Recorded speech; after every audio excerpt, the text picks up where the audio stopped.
നമസ്കാരം, ഞാൻ ഡോക്ടർ ജോർജ് ജോസ്, ആസ്റ്റർ മെഡിസിറ്റിയിലെ കൺസൾട്ടൻറ്റ് നിയോനറ്റോളജിസ്റ്റായിട്ട് വർക്ക് ചെയ്യുന്നു.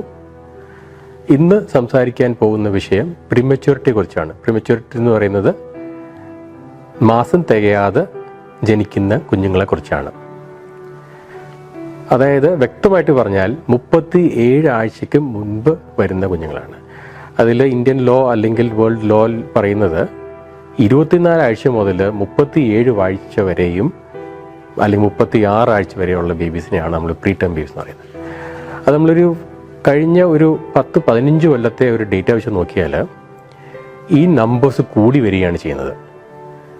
ഒരു 10 കൊല്ലം മുമ്പേയും ഒരു 10-15% പ്രീമച്യൂരിറ്റിയുള്ള അതിൻ്റെ ഒരു അളവ് വളരെ അധികം കൂടുതലാണ് വരുന്നത്. അതിലും വളരെ സർപ്രൈസിംഗ് ആയിട്ടൊരു വേറൊരു കാര്യമുണ്ട്. ഈ പറയുന്ന പ്രീമച്യൂരിറ്റി എന്ന് പറയുന്നത് 25 വീക്കർ അല്ലെങ്കിൽ 24, 25, 26 വീക്കർ എക്സ്ട്രീം പ്രീ ടേം ബേബീസാണ്. ഈ ബേബീസിൻ്റെ അളവും നമ്പേഴ്സും വളരെയധികം കൂടുകയായിട്ടാണ് ചെയ്യുന്നത്. പ്രീമച്യൂരിറ്റി എന്ന് പറഞ്ഞാൽ ബോഡിയിലെ പല അവയവങ്ങളും കംപ്ലീറ്റ്ലി മെച്യൂർ ആയിട്ടില്ല എന്നുള്ളതാണ് സിമ്പിളായിട്ട് പറയുന്നത്. അതിൽ എല്ലാം ആകാം. ബ്രെയിൻ ആകാം, ലങ്സ് ആകാം, ഹാർട്ട് ആകാം, കിഡ്നി ആകാം, ഗട്ട് അല്ലെങ്കിൽ ഗ്യാസ്ട്രോ ഇൻറ്റസ്റ്റൈൻ ട്രാക്ട് ആകാം, അങ്ങനെ പലതും ആകാം. അപ്പോൾ അതിൽ നമ്മൾ നോക്കേണ്ടത് ഇത്രയും ചെറിയ ബേബീസ്, എക്സാമ്പിൾ ഒന്ന് മിക്ക ബേബീസ് നമ്മൾ 24 ആഴ്ചയിൽ നോക്കിയാൽ ഒരു 500 ഗ്രാം വരെ ആയിരിക്കും, അല്ലെങ്കിൽ 600 ഗ്രാം ആയിരിക്കും. ഈ ബേബീസിനെ നമ്മൾ നോക്കിയാൽ ലങ്സിൽ എന്ന് പറഞ്ഞാൽ സ്വന്തമായിട്ട് ശ്വാസം എടുക്കാനുള്ള കഴിവ് കാണത്തില്ല. അപ്പം അതിനുവേണ്ടി നമ്മൾ വെന്റിലേറ്ററിൽ ഘടിപ്പിക്കുക ചെയ്യുന്നത്. രണ്ടാമത് നമ്മൾ നോക്കിയാൽ ഒരുപക്ഷെ ഫീഡ് എടുക്കാനുള്ള കഴിവ് കാണത്തില്ല. അതിന് പകരം നമ്മൾ ഞരമ്പിൽ കൂടെ ടോട്ടൽ പേരൻ്റൽ ന്യൂട്രീഷൻ എന്ന് പറയുന്ന കാര്യങ്ങൾ കൊടുക്കുകയും ചെയ്യും. ഇത് വളരെ 1-2 കാര്യം എക്സാമ്പിൾസ് എന്നുള്ളത് മാത്രമേ ഉള്ളൂ. ഈ പ്രീമച്യൂർ ബേബീസിൻ്റെ ഒരു പ്രോബ്ലം എന്ന് പറയുന്നത് ഫീഡിംഗ് ആണ്. വളരെ ഇമ്പോർട്ടൻ്റ് ആയിട്ടുള്ളൊരു കാര്യം. അതായത് സാധാരണ ഒരു കുഞ്ഞ് ഡയറക്റ്റായിട്ട് ബ്രസ്റ്റ് ഫീഡ് ചെയ്യുകയും അതിനകത്തൊന്നും നമ്മൾ അറിയേണ്ട കാര്യമില്ല.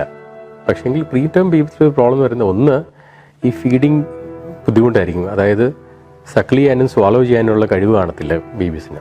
രണ്ടാമത് ഇത് അഥവാ സ്വാലോ ചെയ്താലും ഗട്ടിൽ, അതായത് ഗ്യാസ്ട്രോ ഇൻറ്റസ്റ്റൈനൽ ട്രാക്റ്റിൽ അബ്സോർബ് ചെയ്യാനുള്ള കഴിവും വളരെ കുറവായിരിക്കും. അതുകൊണ്ട് ഇവിടെ നമ്മൾ ചെയ്യുന്നത് എല്ലാ ബേബീസിനും, എക്സ്ട്രീം പ്രീ ടേം ആയ എല്ലാ ബേബീസിനും ഞരമ്പ് വഴി ആവശ്യമുള്ള പ്രോട്ടീൻസും ലൈപ്പിഡ്സും ഫാറ്റുകളും കൊടുക്കുക എന്നുള്ളതാണ്.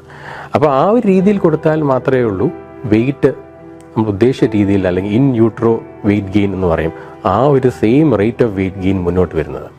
പിന്നെ ഒരു സമയത്തിന് ശേഷം, അതായത് ഒരു 34 ആഴ്ച അല്ലെങ്കിൽ 33 ആഴ്ച ഇതെല്ലാം കഴിയുന്നതിന് ശേഷമാണ് പിന്നീട് നമ്മൾ ഫുഡ്, അതായത് നമ്മൾ ട്യൂബ് വഴി സ്റ്റാർട്ട് ചെയ്യും, അതിനുശേഷം ട്യൂബ് മാറ്റിയും ഡയറക്റ്റ് ഫീഡിങ് എടുക്കുന്നത്.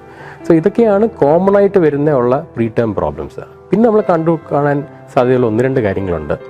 ഒന്ന് ആപ്നിയ ഓഫ് പ്രീമച്യൂരിറ്റി. ആപ്നിയ ഓഫ് പ്രീമച്യൂരിറ്റി എന്ന് പറയുന്നത്, അതായത് നമ്മൾക്ക് ശ്വാസം വലിക്കുന്നു, കുഞ്ഞുങ്ങൾ ശ്വാസം വലിക്കുന്നുണ്ട്, പക്ഷേ ഇടയ്ക്ക് മറന്നു പോകുന്നുണ്ട്. അതായത് ബ്രെയിൻ മെച്യൂരിറ്റി വന്നിട്ടില്ല എന്നുള്ള കാര്യമുണ്ട്. അപ്പോൾ അതിന് വേണ്ടിയിട്ട് പല ടൈപ്പ് ഓഫ് ട്രീറ്റ്മെൻറ്റ്സ് ഉണ്ട്. അതിലൊന്നെന്ന് പറയുന്നത് നമ്മൾ മരുന്നാൽ ഈ പറയുന്ന പ്രശ്നങ്ങളെ മാറ്റുക എന്നുള്ളതാണ്. 2, എന്നിട്ടും മാറ്റാൻ പറ്റുന്നില്ലെങ്കിൽ ഈ പറഞ്ഞ ഇൻ്റർവെൻഷൻസ്, അല്ലെങ്കിൽ CPAP, അല്ലെങ്കിൽ ഓക്സിജൻ കൊടുക്കുക, സപ്പോർട്ട് സിസ്റ്റം കൊടുക്കുക, റെസ്പിറേറ്ററി സപ്പോർട്ട് കൊടുക്കുക എന്നുള്ളതൊക്കെയാണ്.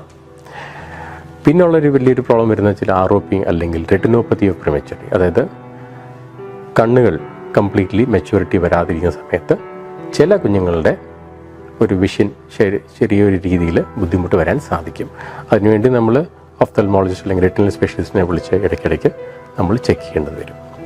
ഈ പറയുന്ന പ്രീമച്യൂർ ബേബീസിൻ്റെ ആവറേജ് ലെങ്ത് ഓഫ് സ്റ്റേ ആണ് ഇമ്പോർട്ടൻ്റ് ആകുന്നത്. അതായത് ഒരു 24 ആഴ്ചയുള്ള ഒരു കുഞ്ഞ് വന്നാൽ ഓൺ ആൻ ആവറേജ് 1-2 മാസം മിനിമം ഒരു പക്ഷേ ICUയിൽ അല്ലെങ്കിൽ ഈ പറഞ്ഞ ഹോസ്പിറ്റൽ കെയർ വേണ്ടി വന്നേക്കാം.